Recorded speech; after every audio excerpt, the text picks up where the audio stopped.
Et New York attendait cela avec impatience. Elisabeth Guedel est en direct avec nous. Bonjour Elisabeth, soulagement pour l'économie américaine, en particulier new-yorkaise, hein.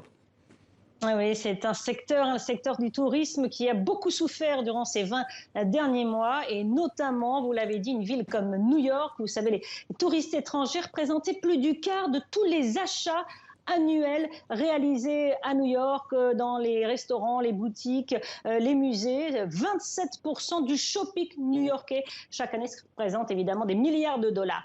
Donc ça va reprendre du temps pour remettre l'économie en route. Les compagnies aériennes ont dû fermer plusieurs lignes. Elles prévoient de refaire voler 60 à 70% de leurs avions dans les prochaines semaines. Des hôtels ont fermé. Donc en fait, une ville comme New York prévoit de mettre 2 ans pour retrouver ses 13 millions de touristes chaque année.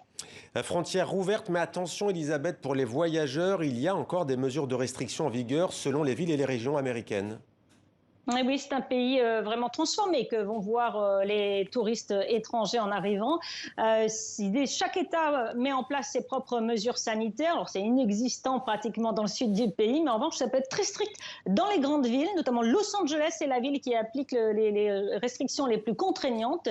C'est renforcé même aujourd'hui, puisqu'il y a une résurgence de la pandémie dans l'Ouest américain. Donc, il faut le masque et il faut être vacciné totalement pour rentrer dans le moindre restaurant, musée ou coiffeurs, et même 60% à peu près des habitants de Los Angeles portent encore le masque dans la rue. C'est assez rare pour le souligner parce que même ici à New York, où on a des mesures sanitaires assez similaires, mais les New-Yorkais ont commencé à abandonner le masque malgré tout. Donc on va avoir une mosaïque en fonction de là où vous allez. Il y a une mosaïque de mesures. Il vaut mieux avoir son document de vaccination et quelques masques en poche pour voyager aux États-Unis. Merci Elisabeth pour ces précisions.